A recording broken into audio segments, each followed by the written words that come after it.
Bonjour à tous et bienvenue sur la chaîne CapFR. Dans cette vidéo, nous expliquerons la deuxième partie de Rokudo no Natashi. Dans l'épisode précédent de Rokudo est constamment intimidé par ses camarades de classe. Un jour, il reçoit de son défunt grand-père un mystérieux parchemin qui lui confère des pouvoirs spéciaux. Avec ces nouveaux pouvoirs, il décide de se battre contre ses bourreaux et récupérer une expérience scolaire paisible, mais ces nouveaux pouvoirs ne sont pas exactement ce à quoi il s'attendait. Sur le toit, Rokudo confronte Inuma à un combat, insistant pour garder Rana hors de ces conflits. Alors qu'Inuma lance l'attaque, Rokudo donne un coup de poing, surprise, qui atteint sa cible, sa première frappe réussie. Inuma, surpris par les représailles inattendues, est énervé maintenant. Dans un mouvement rapide, Inuma riposte et assomme Rokudo. Rokudo se rend compte que contester Inuma n'était pas la décision la plus sage, tandis que ses amis se sentent trop intimidés pour intervenir et sont informés de leur position au bas de la chaîne alimentaire. Cependant, Rokudo en a assez de la situation et trouve le courage de dire à Inuma de se taire. Enfin montrer quelques tripes. Au moment où Inuma est sur le point de frapper à nouveau, il est paralysé par la peur à la vue de Rana, qui a été informé par les amis de Rokudo de la situation. Bien qu'Inuma respecte Rana, il déteste les faibles comme Rokudo et continue de porter plusieurs coups en succession rapide, l'agitant davantage. Cependant, Rana a promis à Rokudo qu'elle ne se battrait pas. Malgré les nombreux coups d'Inuma, Rokudo reste debout, inébranlable dans sa détermination à protéger l'honneur de Rana. À sa limite, il parvient enfin à demander de l'aide. À ce moment, Rana entre en action, portant un coup massif à Inuma qui l'assomme instantanément. Alors que la pluie commence à tomber, Rokudo fait ses adieux à ses amis d'un ton découragé après la raclée qu'il a reçue. Pendant ce temps, Inuma est transporté d'urgence à l'hôpital, impressionné par la détermination de Rokudo et reconnaissant qu'il n'est peut-être pas aussi fragile qu'il le paraissait. En rentrant chez lui, Rokudo s'effondre émotionnellement. Il ne peut pas croire qu'il a pleuré pour qu'une fille l'aide. Le lendemain, les amis de Rokudo tentent de lui remonter le moral, le félicitant d'avoir tenu tête à quelqu'un d'aussi formidable qu'Inuma. Cependant, ses soucis sont brièvement oubliés lorsque le délégué de classe lui tend des imprimés, un véritable ange dans une école pleine de délinquants. Mais il se sent rapidement vaincu, incapable de supporter d'être un tel perdant. Alors qu'il s'éloigne, ses amis lui laissent un peu d'espace pour trier ses émotions, mais pas trop subtilement. Lorsque le représentant de classe aperçoit Rokudo entouré de mauvaises filles, elle est surprise, alors que lui-même aspire simplement à un peu de paix. Devant la porte de l'école, Inuma crie le nom de Rokudo et l'invite dans un magasin de ramen. En arrivant au magasin de ramen, il voit un groupe de collégiens saluer Inuma avec le plus grand respect, le traitant comme leur patron. Rokudo reconnaît l'un d'eux comme le gars qu'il a battu auparavant. Le gars tremble de peur en voyant Rokudo, mais Rokudo le sauve en faisant semblant de ne pas le connaître. Inuma invite le groupe à se joindre à eux et ils passent un bon moment. Pendant ce temps, le colonel et le chef craignent que leur ami ne soit en danger. Alors que Rokudo et Inuma quittent le magasin de ramen, Rokudo se demande s'il y avait quelque chose dont Inuma voulait discuter avec lui, mais Inuma semble perplexe face à la question et dit simplement qu'il voulait prendre une bouchée avec son ami. Cependant, Inuma révèle qu'Ozanada, le meilleur chien de leur lycée, est après lui. Alors qu'Inuma part, Sasaki, un homme qui travaille pour Ozanada, l'intercepte. Sasaki déclare que son patron veut voir Rokudo et exige qu'il l'accompagne. Rokudo est terrifié, et Sasaki est surpris car Rokudo ne semble pas être du genre à s'amuser avec plusieurs filles, pensant qu'il pourrait avoir la mauvaise personne. Cependant, le charme de Rokudo prend effet et la petite amie de Sasaki se précipite instantanément pour le défendre, confirmant qu'il a bien trouvé Rokudo. Inuma intervient, surprenant Sasaki, qui demande s'il va défendre Rokudo. Inuma répond que c'est l'appel de Rokudo s'il va tenir tête à Ozanada ou s'enfuir comme un faible. Si Rokudo décide de se battre, Inuma a le dos. Les amis de Rokudo sortent de leur cachette et l'exhortent à ne rien faire de fou. Ils suggèrent d'éviter de se battre et de transférer des écoles, mais Rokudo insiste sur le fait qu'il n'a rien fait de mal et refuse de s'enfuir. Il parle de la façon dont il est censé détester les délinquants, mais il a en fait passé un bon moment avec eux.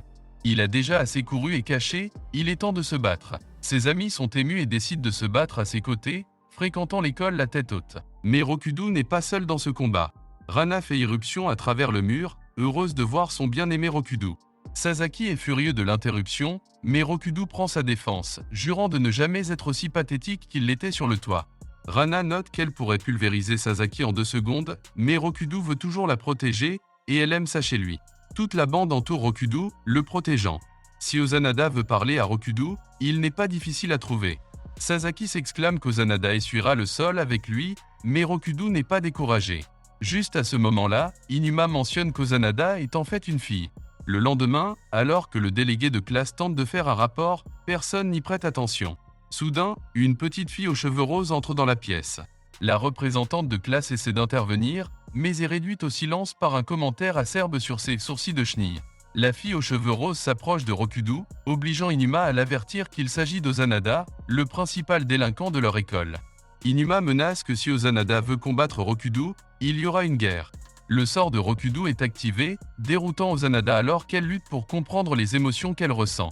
Malgré le sortilège, elle se penche et avertit Rokudu qu'il est une viande morte. Le groupe est choqué que le sort n'ait pas fonctionné comme prévu, mais les combats semblent inévitables à ce stade. Cependant, Ozanada s'arrête soudainement et se rend compte que quelque chose ne va pas. Elle en déduit que Rana pourrait être un problème et suppose correctement que Rana est la petite amie de Rokudu. Ozanada exprime son dégoût envers les relations amoureuses, amenant Rokudu à conclure que le manque d'expérience et le jeune âge d'Ozanada sont les raisons pour lesquelles le sort n'a pas fonctionné sur elle. L'atmosphère est tendue alors qu'Ozanada provoque Rana, mais Rokudu intervient, les exhortant à en parler.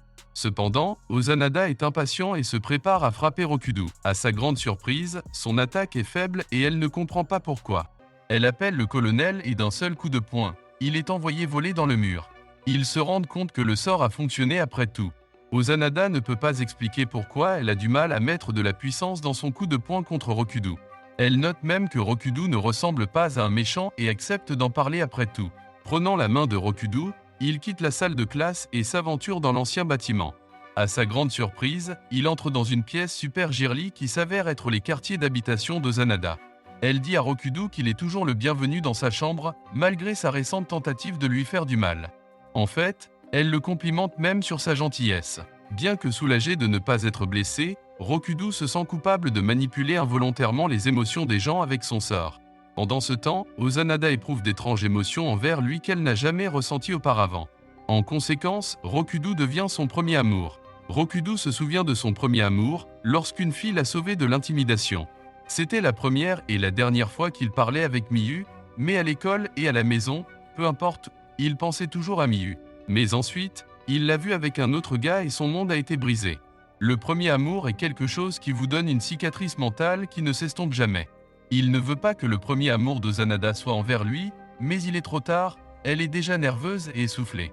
Le sort ne fonctionne que sur les mauvaises filles, donc son objectif est de transformer Ozanada, le meilleur chien de son lycée, en une bonne fille. Alors que Rokudu se prépare à retourner en classe, il découvre qu'Ozanada souhaite l'accompagner. Bien qu'elle soit de 2 ans son aînée, elle a redoublé 2 fois la première année et se retrouve dans sa classe. Elle est déterminée à y assister tous les jours juste pour voir Rokudu.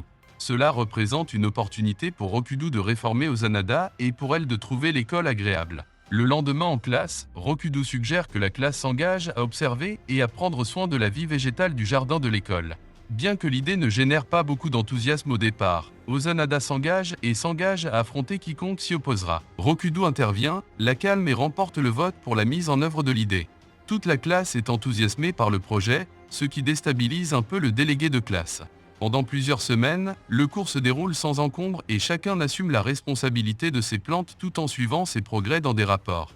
Il semble que toute la classe se transforme et suive l'exemple de Rokudu, le rapprochant un peu plus de sa vie scolaire idéale.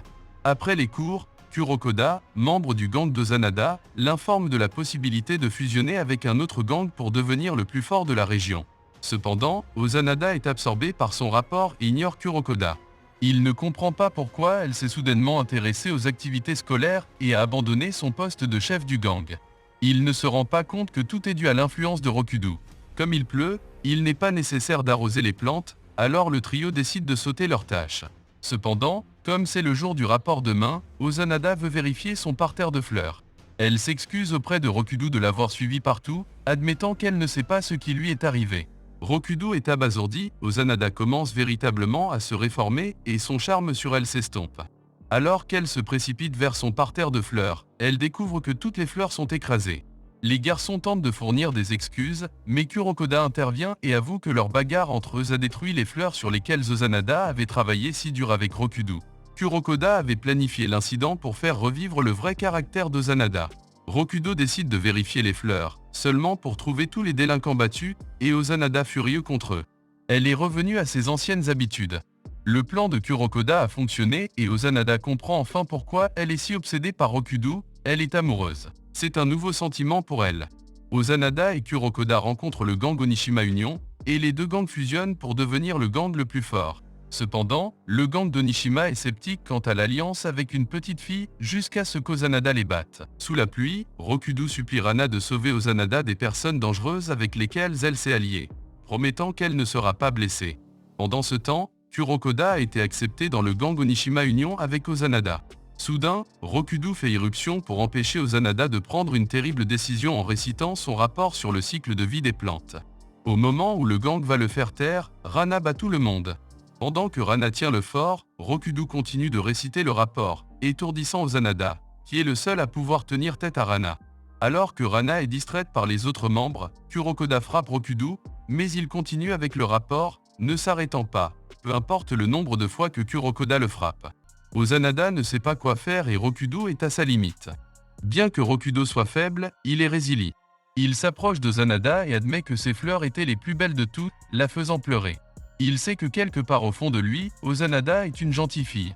Kurokoda essaie de lui dire le contraire, qu'elle est pourrie jusqu'à la moelle, mais Rokudo l'arrête, disant à Ozanada que c'est ok qu'elle était mauvaise et qu'elle peut recommencer, devenir amie avec les gens et vivre une belle vie. Tout comme Rena s'occupe du dernier membre du gang, Ozanada bloque un coup destiné à Rokudo.